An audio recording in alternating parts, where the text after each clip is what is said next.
91 ஆண்டுகள் 5 தலைமுறைகள் பாரம்பரியமிக்க எஸ்பிஎஸ் கடலை மாவு மற்றும் கேப்பை மாவு. உங்கள் ஆரோக்கியம் எங்கள் சந்தோஷம். இஸ்ரேலுக்கும் ஈரானுக்கும் இடையில கிட்டத்தட்ட 1500 கிலோமீட்டர் டிஸ்டன்ஸ் இருக்கு. இந்த இடைவெளியை தாண்டி தான் இரண்டு நாடுகளும் மாறி மாறி தாக்குதல் நடத்திட்டு இருக்காங்க ஏவுகணைகள் மூலமாக. அங்க போர் பதற்றம் அதிகரிச்சிருக்கு, தாக்குதல் தீவிரம் அடைஞ்சுக்கிட்டு இருக்கு. இந்த சூழ்நிலையில உண்மையாகவே ஈரானால இஸ்ரேலுக்கு ஆபத்து இருக்கா?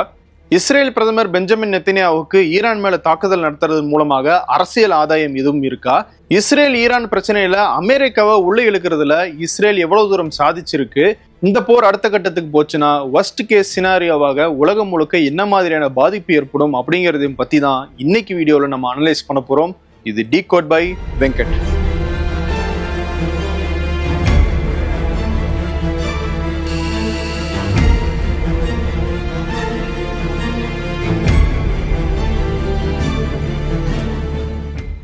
நேற்று ஈரான் மேல இஸ்ரேல் தாக்குதலை தொடங்கினாங்க. ஏவுகணை மூலமாக ஈரான் நடத்தின தாக்குதல்ல ராணுவ கமாண்டர்கள் உட்பட 80 பேர் கொல்லப்பட்டிருக்கிறதாக ஈரான் சொல்லியிருக்காங்க. அதுக்கு பதிலடியாக நாங்க ரத்தத்துக்கு ரத்தம் வாங்கியே தீர்வோம்னு ஈரான் திரும்பவும் இஸ்ரேல் மேல ஒரு தாக்குதல் நடத்தியிருக்காங்க. நேற்று நள்ளிரவு இந்த தாக்குதல் நடந்துச்சு. இஸ்ரேல் மேல குண்டுமழை பொழிஞ்சது ஈரான். இந்த தாக்குதல் அப்படியே நிக்கல. இரண்டு நாடுகளும் மாறி மாறி ஒருத்தர் மேல ஒருத்தர் தாக்குதல் நடத்திக்கிட்டே தான் இருக்காங்க. இதுல சேதாரங்கள் அதிகரிச்சுட்டே தான் இருக்கு. குறிப்பா இஸ்ரேல் ஈரானுடைய நியூக்ளியர் சைட்ஸை குறி வச்சு டார்கெட் பண்ணி அடிக்கிறாங்க. அந்த இடங்கள்ல ஒரு லிமிட்டடான டேமேஜஸ் இருக்கு, இன்ன வரைக்கும் பெரிய அளவிலான லீக்கேஜஸ் எதுவும் இல்லை அப்படின்னு சொல்லி ஈரான் சொல்லியிருக்காங்க. நான் ஏற்கனவே சொன்ன மாதிரி இஸ்ரேலுக்கும் ஈரானுக்கும் இடையில 1500 கிலோமீட்டருக்கு மேல டிஸ்டன்ஸ் இருக்கு. இந்த 1500 கிலோமீட்டருக்குள்ள ஜோர்டான், ஈராக் போன்ற நாடுகள் எல்லாம் இருக்கு. இந்த நாடுகளை தாண்டி தான் இரண்டு நாட்டினுடைய ஏவுகணைகளும் இன்னொரு நாட்டின் மேல போய் சேரணும். அப்படி இருக்கும்போது மிடில் ஈஸ்ட்ல இருக்கிற ஏர் ஸ்பேஸே ரொம்ப பாதுகாப்பற்ற சூழல்ல இருக்கு. ஜோர்டானும் ஈராக்கும் தங்களுடைய ஏர் ஸ்பேஸை நேற்றெல்லாம் மூடி வச்சிருந்தாங்க, இன்னைக்கு திறந்திருக்காங்க. ஆனா இன்னும் மாறி மாறி தாக்குதல் நடந்துகிட்டு இருக்கிறதுனால எப்ப வேணா இந்த ஏர் ஸ்பேஸ் மூடப்படலாம் அப்படிங்கிற ஒரு நிலைமை தான் அங்க இருக்கு. ஈராக் தரப்புல இருந்து வைக்கப்பட்ட குற்றச்சாட்டு என்னன்னா, இஸ்ரேல் தங்களுடைய வான்வெளியை பயன்படுத்தி ஈரான் மேல தாக்குதல் நடத்துறாங்க, இது சர்வதேச விதிகளுக்கு எதிரானது அப்படிங்கிற ஒரு குற்றச்சாட்டை ஐநாவினுடைய செக்யூரிட்டி கவுன்சில் அவங்க பதிவு பண்ணிருக்காங்க. சரி, ஈரான் மேல இஸ்ரேல் தாக்குதல் நடத்துறதுக்கான தேவை இப்ப என்ன ஏற்பட்டுச்சு அப்படிங்கிற அந்த விஷயத்துக்கு வருவோம். இஸ்ரேல் ஈரான் மேல தாக்குதல் நடத்துறதுக்கு 2 நாட்களுக்கு முன்னாடி IAEA, அதாவது இன்டர்நேஷனல் அட்டாமிக் எனர்ஜி ஏஜென்சின்னு சொல்லப்படுற அமைப்பு ஒரு அறிக்கையை வெளியிடுறாங்க. அந்த அறிக்கையில என்ன இருக்குன்னா, ஈரான் தங்களிடம் இருக்கிற யுரேனியம் தான் அந்த நியூக்ளியர் எனர்ஜிக்கான ஒரு எரிபொருள்னு நம்ம சொல்லலாம். அந்த யுரேனியம் எவ்வளவு வச்சிருக்காங்க, அதை என்ரிச் பண்ணிட்டாங்களா, அதனுடைய பயன்பாடு எப்படி இருக்கு அப்படிங்கிறத பத்தியான தகவலை வெளிப்படையாக IAEA கிட்ட கொடுக்கல அப்படிங்கிற ஒரு அறிக்கையை அவங்க சமர்ப்பிச்சிருந்தாங்க. 2015ஆம் ஆண்டு ஈரான் போட்ட ஒப்பந்தத்தின்படி அந்த தகவல்கள் எல்லாம் IAEAக்கு அவங்க அப்பப்ப கொடுத்துக்கிட்டே இருக்கணும். அப்படி இந்த அறிக்கையில ஈரான் அந்த தகவல்களை எல்லாம் வெளிப்படையாக முழுமையாக கொடுக்கல அப்படிங்கிற ஒரு குற்றச்சாட்டு வைக்கப்பட்டுச்சு. இந்த அறிக்கை வெளியான அடுத்த நாளே இஸ்ரேல் ஈரான் மேல தாக்குதல் நடத்தியிருக்கு. இங்க கவனிக்க வேண்டிய விஷயம் என்னன்னா, IAEA கொடுத்த அந்த அறிக்கையில ஈரான் கிட்ட அணு ஆயுதங்கள் இருக்கு அப்படின்னு எந்த இடத்துலயுமே சொல்லப்படல. ஆனாலும் இஸ்ரேல் ஈரான் மேல ஏன் தாக்குதல் நடத்தினாங்க அப்படிங்கிற ஒரு பெரிய கேள்வி இங்க வருது.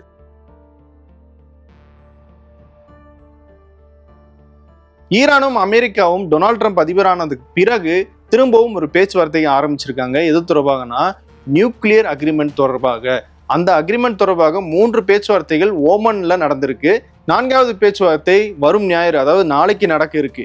இந்த நிலையில தான் இஸ்ரேல் இந்த தாக்குதலை நடத்தியிருக்காங்க. இஸ்ரேலுக்கு அமெரிக்கா ஈரானோட ஒரு பேச்சுவார்த்தைக்கு போறாங்க அப்படின்னும் போதே ஒரு ஷாக் தான் ஏற்பட்டுச்சு. ஏன்னா அமெரிக்கா இஸ்ரேலினுடைய ஒரு நண்பர், ஈரான் இஸ்ரேலினுடைய ஒரு எதிரி. இப்படிப்பட்ட நிலையில தன்னுடைய நண்பர் தன்னுடைய எதிரி கூட பேச்சுவார்த்தைக்கு போறது, அவங்கள ஒரு அக்ரிமெண்ட்டுக்குள்ள கொண்டு வருது. அப்படி அக்ரிமெண்ட்டுக்குள்ள கொண்டு வந்தா சில தடைகளை ஈரான் மேல இருந்து நீக்க வேண்டியது வரும். ஈரானுக்கு அதுல சில நன்மைகள் கிடைக்கும். இதையெல்லாம் தடுத்து அந்த பேச்சுவார்த்தையை எப்படியாவது சீர்குலைக்கணும் அப்படிங்கிறது தான் இஸ்ரேலினுடைய மிக முக்கியமான நோக்கமாக இருக்குன்னு சொல்றாங்க சர்வதேச அரசியல் பார்வையாளர்கள். IAEA அறிக்கையின்படி இப்ப வரைக்கும் ஈரான் கிட்ட அணு ஆயுதம் இருக்கா அப்படிங்கிறது தெளிவாக தெரியல, எங்கேயுமே அதுல சொல்லப்படல.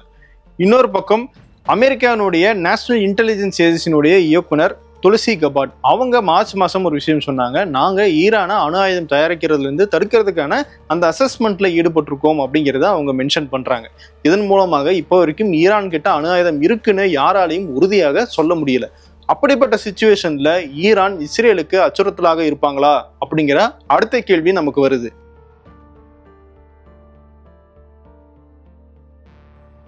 மத்திய கிழக்குல இருக்கிற எந்த நாடுகிட்டையும் அணு ஆயுதம் இல்லை அப்படிங்கிறது வெளிப்படையாக தெரிஞ்ச செய்தி. ஆனால் அண்டர் கிரவுண்ட்ல இஸ்ரேல் அணு ஆயுதம் வைத்திருக்க கூடும் அப்படிங்கிறது பரவலாக நம்பப்படுற ஒரு விஷயமா இருக்கு.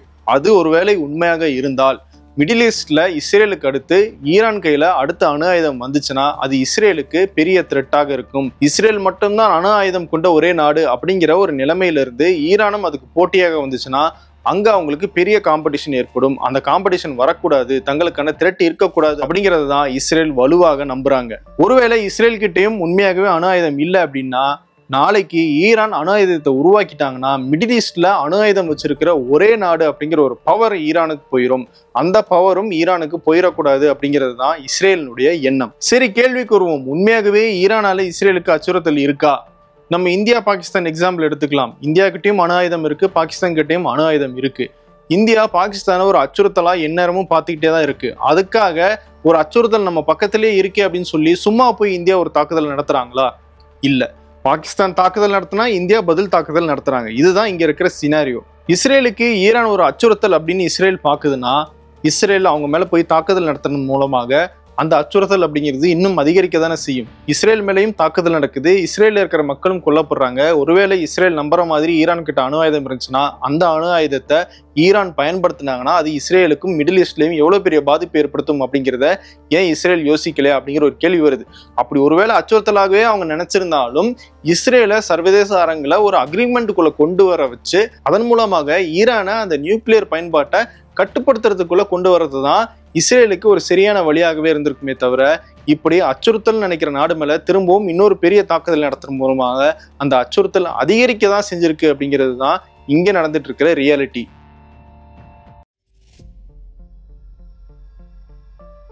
இஸ்ரேலுக்கு ஈரான் அச்சுறுத்தல் இல்லை அப்படின்னா ஏன் இந்த இரண்டு நாடுகளும் எதிரெதிர் நாடுகளாக இருக்காங்க? அதுக்கு பல்வேறு அரசியல் காரணங்கள் இருக்கலாம். ஆனால் அதுக்கு பின்னாடி முக்கியமான ஒரு விஷயமாக இருக்கிறது ஈரானுடைய ஆக்சிஸ் ஆஃப் ரெசிஸ்டன்ஸ். இஸ்ரேலுக்கு ஈரான் ஒன்றும் சலச்ச நாடு கிடையாது. ஈரான் இந்த ஆக்சிஸ் ஆஃப் ரெசிஸ்டன்ஸ் சொல்லப்படுற தன்னுடைய கிளைகள் மூலமாக ஒரு ப்ராக்சி வார மிடில் ஈஸ்ட்ல நடத்திக்கிட்டு இருக்காங்க. அந்த ஆக்சிஸ் ஆஃப் ரெசிஸ்டன்ஸ்ல காசாவில் ஹமாஸ் இருக்காங்க, லெபனான்ல ஹிஸ்புல்லா இருக்காங்க, ஏமன்ல ஹவுதிஸ் இருக்காங்க, ஈராக்லயும் ஈரானுடைய ப்ராக்சிஸ் அதாவது அவங்க சார்பாக பல்வேறு ஆயுத குழுக்கள் சண்டை போட்டுக்கிட்டு இருக்காங்க. இப்படி தங்களுடைய ஆக்சிஸ் அதாவது ஈரான் தன்னுடைய இடத்துல இருந்தே மிடில் ஈஸ்ட்ல தன்னுடைய ஆதிக்கத்தை பல்வேறு ஆயுத குழுக்கள் மூலமாக செஞ்சுக்கிட்டு இருக்காங்க. இந்த ஆயுத குழுக்களுக்கு பின்னணியாக ஈரான் செயல்படுறாங்க. அவங்களுக்கு ஆயுதம், பணம் உள்ளிட்ட விஷயங்களையும் கொடுத்துக்கிட்டு இருக்காங்க. இப்போ நம்ம கரண்ட் சினாரியோ எடுத்து பார்த்தோம்னா இஸ்ரேல் ஒரு பக்கம் காசாவில் ஹமாஸோட சண்டை போட்டுட்டு இருக்காங்க, லெபனான்ல ஹெஸ்புல்லாவோட சண்டை போட்டுட்டு இருக்காங்க, ஏமன்ல ஹவுதிஸோட சண்டை போட்டுட்டு இருக்காங்க, சிரியா ஈராக்லயும் ஈரானுடைய அந்த ஆயுத குழுக்களோட அவங்களுக்கு பிரச்சனை இருக்கு. இப்படி ஈரான் இஸ்ரேலுக்கு தொடர்ந்து சுத்தி குறைச்சல் கொடுத்துக்கிட்டே இருக்கிறது அப்படிங்கிறது இஸ்ரேலுக்கு பிடிக்காத ஒரு விஷயமாக இருக்கு. அந்த வகையில ஈரான் இஸ்ரேலுக்கு ஒரு அச்சுறுத்தல் தான். ஆனா இந்த ஆக்சிஸ் ஆஃப் ரெசிஸ்டன்ஸ் நாங்க இந்த ஆயுத குழுக்களுக்கெல்லாம் சப்போர்ட் பண்றோம் அப்படிங்கிற விஷயத்த ஈரான் ஒருபோதும் ஏத்துக்கிட்டதே கிடையாது. சரி, இப்ப நடத்தின இந்த தாக்குதலுக்கும் இந்த ஆக்சிஸ் ஆஃப் ரெசிஸ்டன்ஸுக்கும் என்ன தொடர்பு? சமீபத்துல காசா மேல அட்டாக்க தொடங்கின இஸ்ரேல் அதன் மூலமாக ஹமாஸையும் லெபனான்ல ஹிஸ்புல்லாவையும் பெரிய அளவுல வலுவிழக்க செஞ்சிருக்காங்க. இந்த இரண்டு அமைப்புகளுடைய முக்கியமான தளபதிகளையும் இஸ்ரேல் கொண்டு இருக்காங்க. அது போக ஆயிரக்கணக்கான மக்களை கொண்டுட்டு இருக்காங்க, அது வேற விஷயம். இப்போ இந்த இரண்டு குழுக்களும் அந்த இடத்துல கொஞ்சம் வலுவிழந்த நிலையில இருக்காங்க. இப்படிப்பட்ட நிலைமையில இந்த ஆக்சிஸ் ஆஃப் ரெசிஸ்டன்ஸுக்கு ஆயுதமும் பயிற்சியும் பணமும் போற வழியாக சிரியா இருந்துச்சு. சிரியாவிலையும் ஈரானுக்கு ஆதரவாக இருந்த அசாதினுடைய ஆட்சி கவிழ்க்கப்பட்டதுனால சிரியாவும் இப்போ அமெரிக்காவுடைய நட்பு நாடாக மாறிடுச்சு. அதனால ஈரான் கிட்ட இருந்து இந்த ஹெஸ்புல்லாவுக்கோ ஹமாஸுக்கோ போய்கிட்டு இருந்த ஆயுதம், பணம் எல்லாமே பெரிய அளவுல போக முடியாம மூவ்மெண்ட் கட் பண்ணப்பட்டுருச்சு. ஆல்ரெடி ஈரானுடைய ஆக்சிஸ் ஆஃப் ரெசிஸ்டன்ஸ் வீக் ஆயிருச்சு. இந்த ஒரு சமயத்துக்கு தான் இஸ்ரேல் காத்துக்கிட்டு இருந்தாங்க. இப்படிப்பட்ட நேரத்துல ஈரான் மேல இஸ்ரேல் தாக்குதலை நடத்தினாங்கன்னா எல்லையில ஹெஸ்புல்லா கிட்ட இருந்தோ ஹமாஸ் கிட்ட இருந்தோ ஏமன்ல ஹவுதி கிட்ட இருந்தோ இஸ்ரேலுக்கு பெரிய விதமான அச்சுறுத்தல் வராது அப்படிங்கிறத இஸ்ரேல் நம்புறாங்க. அதனாலதான் இதை சரியான நேரமாக எடுத்து அமெரிக்காவினுடைய பேச்சுவார்த்தையும் தடுத்து நிறுத்துற வகையில இந்த நேரத்துல இஸ்ரேல் இந்த தாக்குதலை நடத்தியிருக்காங்க.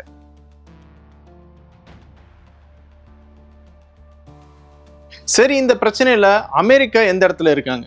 இஸ்ரேல் ஈரான் மேல தாக்குதல் நடத்த போறாங்க அப்படிங்கிற விஷயம் எனக்கு தெரியும் அப்படின்னு சொல்லி டொனால்ட் ட்ரம்ப் சொல்லியிருந்தாரு. அதனாலதான் தாக்குதல் நடத்துறதுக்கு ஒரு நாளுக்கு முன்னாடி மிடில் ஈஸ்ட்ல இருக்கிற தங்களுடைய அதிகாரிகளை, தங்களுடைய மக்களை எல்லாம் வெளியேறுமாறு அமெரிக்கா சொன்னாங்க. இருந்தாலும் இஸ்ரேல் ஈரான் மேல நடத்துற தாக்குதல்ல தங்களுக்கு உடன்பாடு இல்லைன்னு அமெரிக்கானுடைய ஸ்டேட் செக்ரட்டரி மார்க்கோ ரூபியோ சொல்லியிருந்தாரு. டொனால்ட் ட்ரம்ப்பும் அதே தான் வலியுறுத்தி இருந்தாரு. ஈரான் அணு ஆயுதங்களை தயாரிக்க கூடாது அப்படிங்கிறதுல நாங்க ஸ்ட்ராங்கா இருக்கோம். ஆனா அதை நம்ம அக்ரிமெண்ட் மூலமாக தான் கொண்டு வரணுமே தவிர அவங்க மேல தாக்குதல் நடத்தக்கூடாதுன்னு நான் இஸ்ரேலுக்கு அட்வைஸ் பண்ணியிருந்தேன். ஆனால் இஸ்ரேல் தங்களுடைய அச்சுறுத்தலுக்கு காரணமாக தாக்குதல் நடத்தியிருக்காங்க அப்படின்னு சொல்லி டொனால்ட் ட்ரம்ப் சொல்லியிருந்தார். ஆனால் இந்த தாக்குதல் நடத்தி அதுல ஈரான் மேல ஒரு பாதிப்பு ஏற்பட்டிருக்கு அப்படிங்கிறது தெரிஞ்ச உடனே அமெரிக்க அதிபர் டொனால்ட் ட்ரம்பினுடைய ஸ்டேட்மெண்ட் அப்படியே மாறி இருக்கு. டொனால்ட் ட்ரம்ப் காலையில ஒன்று சொல்லுவாரு, சாயங்காலம் வேற ஒன்று சொல்லுவாரு அப்படிங்கிறது எல்லாருக்குமே தெரிஞ்ச விஷயம் தான். அப்படிதான் இதுலயும் பண்ணியிருக்காரு. அவர் சொன்னது என்னன்னா, இஸ்ரேல் ஈரான் மேல நடத்தின இந்த தாக்குதல் அப்படிங்கிறது வெரி குட் அண்ட் எக்ஸலண்ட் அப்படிங்கிறத சொல்லியிருக்காரு. இந்த ஸ்டேட்மெண்ட் மூலமாக இஸ்ரேலுக்கு வெற்றி கிடைச்சிருக்கு அப்படிங்கிறது தான் நம்ம புரிஞ்சிக்க வேண்டிய விஷயமா இருக்கு.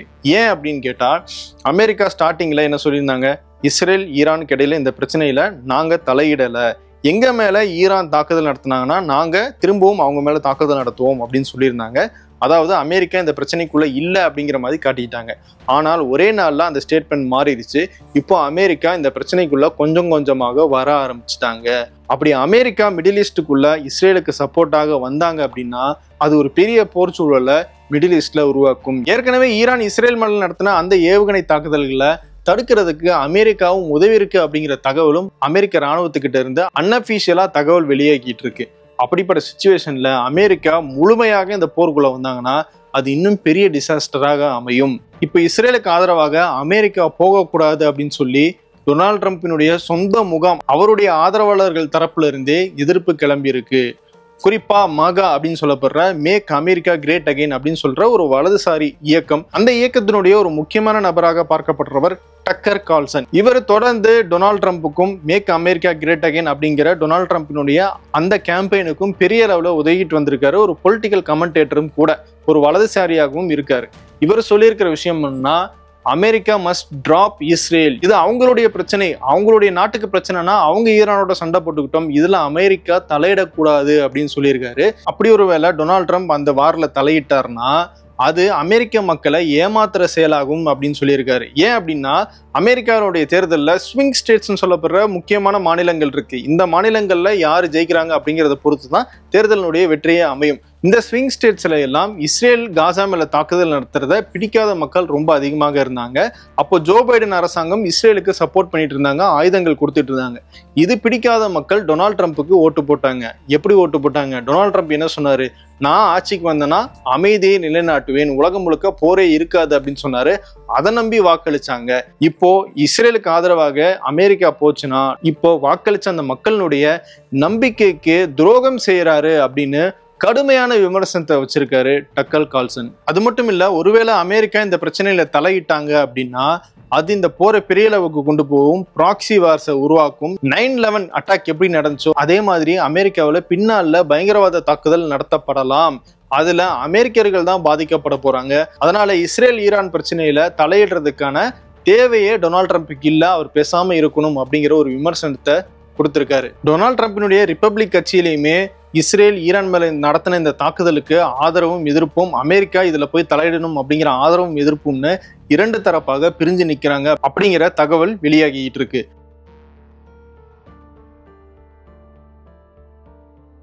அமெரிக்காவில் இப்படிப்பட்ட ஒரு அரசியல் சூழல்னா இஸ்ரேலையும் வேற ஒரு அரசியல் சூழல் நிலவிக்கிட்டு இருக்கு. அதுல பெஞ்சமின் நெத்தன்யாவுக்கு இந்த ஈரான் மேல நடத்தப்பட்ட தாக்குதல் ஒரு பொலிட்டிக்கல் மைலேஜ் கொடுக்குது அப்படின்னு சொல்றாங்க.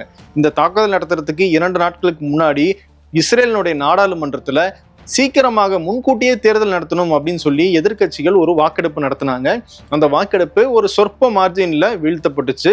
திரும்பவும் தங்களுடைய கூட்டணி ஆட்சியை பெஞ்சமின் நெத்தன்யாஹு அரசு தக்க வச்சுக்கிட்டாங்க. இந்த வாக்கெடுப்பு நடந்து முடிஞ்ச அடுத்த நாளே இஸ்ரேல் ஈரான் மேல தாக்குதல் நடத்தியிருக்காங்க.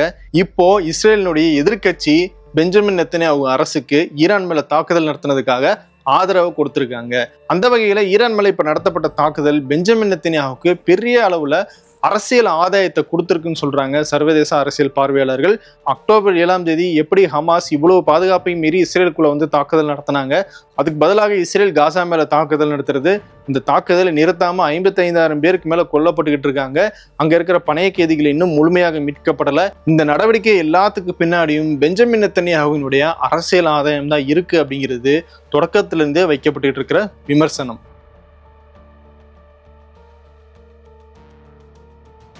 சரி, இந்த பிரச்சனை வர்ஸ்ட் கேஸை எட்டுனா என்ன ஆகும், அதாவது மோசமான நிலைக்கு போனா என்ன விளைவுகள் ஏற்படும் அப்படிங்கிறத பார்க்கலாம். மிடில் ஈஸ்ட்ல எங்கெங்கெல்லாம் அமெரிக்காவினுடைய படைகள் இருக்கோ அங்கெல்லாம் ஈரான் தாக்குதல் நடத்துறதுக்கான வாய்ப்பு இருக்கு. இப்போ சவுதி, ஈரான் எல்லாம் நட்பு நாடுகளாக இருக்காங்க.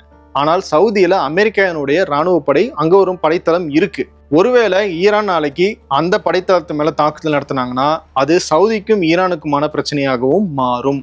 சவுதி எங்களுக்கு பாதுகாப்பு கொடுங்கன்னு சொல்லி அமெரிக்காவை கூப்பிடுறதுக்கான வாய்ப்பு இருக்கு. அது மட்டும் இல்ல, வேற எங்கெங்கெல்லாம் அமெரிக்கானுடைய படைத்தளம் இருக்கோ அங்கெல்லாம் தாக்குதல் நடத்தினாங்கன்னா அது அந்த நாடுகள் மேல ஈரான் நடத்துற தாக்குதலாக எடுத்துக்கொள்ளப்பட்டு ஓவராலா மிடில் ஈஸ்டே இந்த போருக்குள்ள இழுக்கப்படுறதுக்கான வாய்ப்பு அதிகம். அது போக அமெரிக்காவும் தாக்குதலுக்கு வந்துருவாங்க. ஆனா இப்ப இருக்கிற சிச்சுவேஷன் படி பார்த்தோம்னா ஈரான் ரொம்ப ப்ரிசைஸா இஸ்ரேலை மட்டும்தான் அட்டாக் பண்ணியிருக்காங்க.